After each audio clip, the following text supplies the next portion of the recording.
The London BBC. Саламатсыздарбы? Элер алчыны спорт жаңылыктары менен таныштырып, Гүлнара Касманбетова. Түндүк Корея менен АКШнын мамилеси солгунда түштү. Ал арада Россия президент Путин үстүбүздөгү айда Ким Жон Ын менен жолугарын жар салды. Судан. Мурунку президент Омар Аль-Башир коопсуздугу күчөтүлгөн түрмөгө которулду. Эл мурунку башчылар жасаган кылмышы үчүн жоопко тартылуусун каалайт. Жан чыккандан кийин кислород жетпей, мээ калыбына келбей калабы? Чочкунун мээсине жасалган эксперимент. Кремль Түндүк Кореянын лидери Ким Жон Ын апрель соңунда Россияга иш сапары менен келерин жар салды. Ал президент Путин менен жолугат. Буга чейин Пхеньян алыстан башкарылган жаңы куралды сынаган эле. Эксперттер бул кыска аралыкка учурулган ракета деп божомолдоодо. АКШ менен Түндүк Кореянын февраль айындагы өзөктүк саммити күтүүсүз жерден эч жыйынтыксыз үзгүлтүккө учураган соң Россия менен сүйлөшүү болору айтыла баштаган. Пхеньян АКШнын мамлекеттик катчысы Майк Помпео ортомчулук кылса, келечекте бир да саммитке катышпасын айткан. Майк Помпео былтыр Түндүк Кореяга бир нече жолу барган, бирок расмийлер аны талааны сүйлөйт деп сындап чыгышкан эле. Түндүк Кореянын расмийлери февралда өткөн Ханойдогу ийгиликсиз сүйлөшүүлөр үчүн Дональд Трамптын башкы кеңешчисин айыптап келишкен. Анда Помпеонун бекем позициясы бир нече ирет сынга кабылган. Эми Түндүк Корея күнөөнүн баарын АКШнын мамлекеттик катчысы Майк Помпеого оодарышкандай. Бул даярдыксыз маалымат жыйынында Тышкы иштер министрлигинин өкүлү Помпео мырзанын акылга сыйбаган эскертүүлөрү жана жада калса кээде орунсуз сүйлөгөнү, кооптуу абалга кептигенин сындады. Бул Түндүк Корея тараптын биринчи айыптоосу эмес.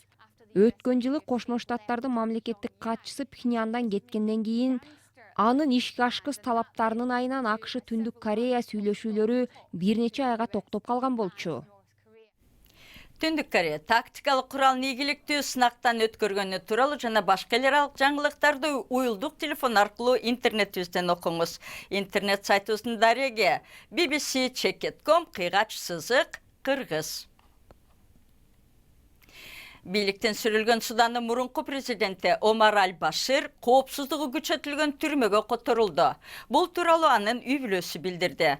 Буга чейин жашоо шартына нааразы болгон эл бир нече ай бою жүрүшкө чыгып, акыры өткөн аптада аскердик төңкөрүштүн натыйжасында Омар Аль-Башир бийликтен кетирилди. Учурда эл мурунку башчылар жасаган кылмыштары үчүн жоопко тартылышын талап кылууда. Суданда чоң өзгөрүүлөр болду. Бирок баш кала Хартумдун көчөлөрүндө демонстрациялар токтой элек. Алар коркунучтарга карабастан нааразылык акцияларын улантууда. Активисттер талаптары аткарылгыча демонстрациялар улана берет дешүүдө. Буга чейин демонстрацияга чыккандар камакка алынып, бир нече ай бою түрмөдө отурган. Абдулла 21 гана жашта, ал университетте окуйт. Абдулла түрмөдө сабалып, электр менен кыйноого алынганын айтып берди. Ал абакта көптөгөн жаштарды көргөн, алардын баары кыйноого алынган. 32 жаштагы Марва болсо мектепте мугалим болуп иштейт. Ал дагы кыйноого алынган.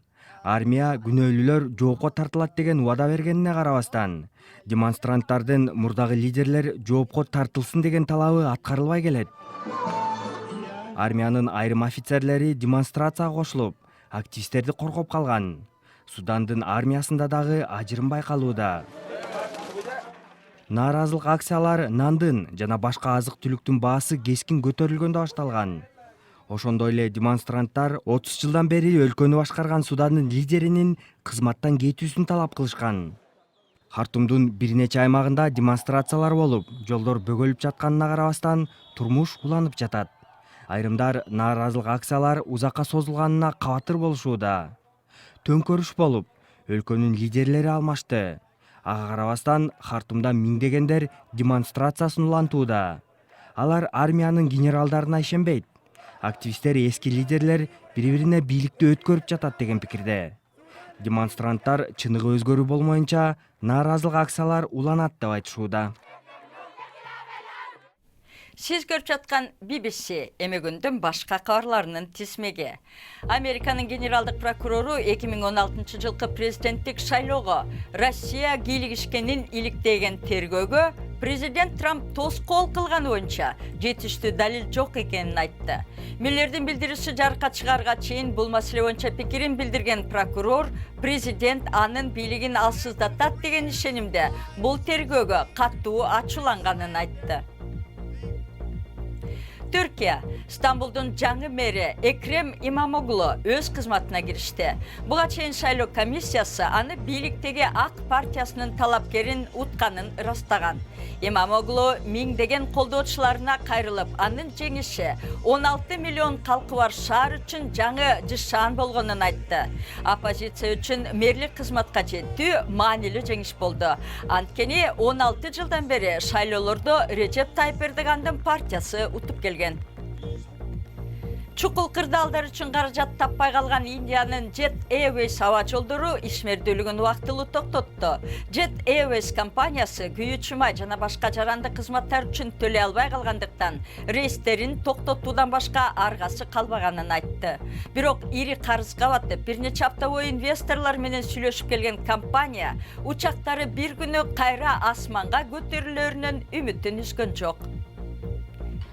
Тайвандын деңиз жээгиндеги Хуалиен аймагында 6 балга жеткен жер титирөө катталды. Башкала Тайпейде дагы имараттар силкинди, бирок олуттуу зыян келтирилген жок. Метро системасы жана жогорку ылдамдыкта жүрүүчү темир жолу коопсуздук чаралары текшерилгече убактылуу жабылып турат. Индия жалпы шайлоонун экинчи айланпасында миллиондогон шайлоочулар добуш берүүдө.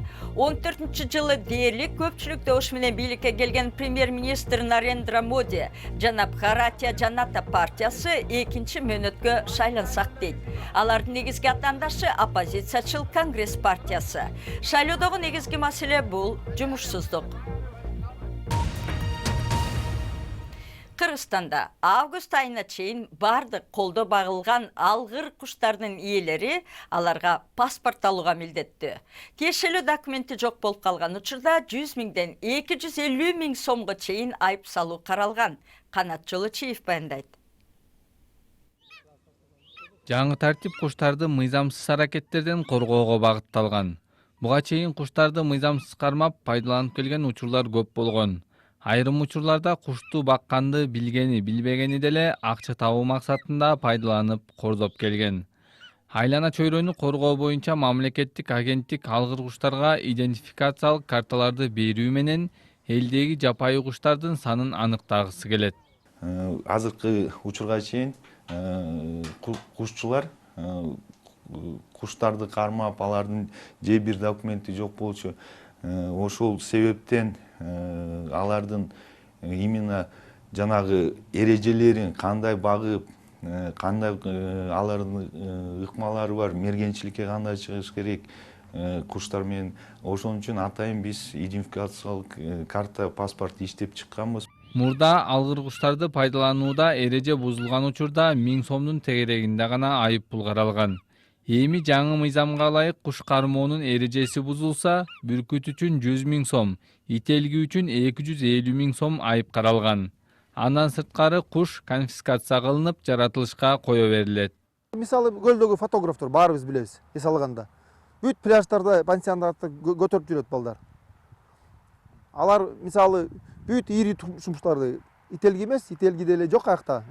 Ителги алардын колуга тийбейт, бирок бүркүт, куш, анан турумтай, күйкө болгон ири тумшуктардын баарын жырткыч куштардын көтөрүп алып сүрөткө түшөт.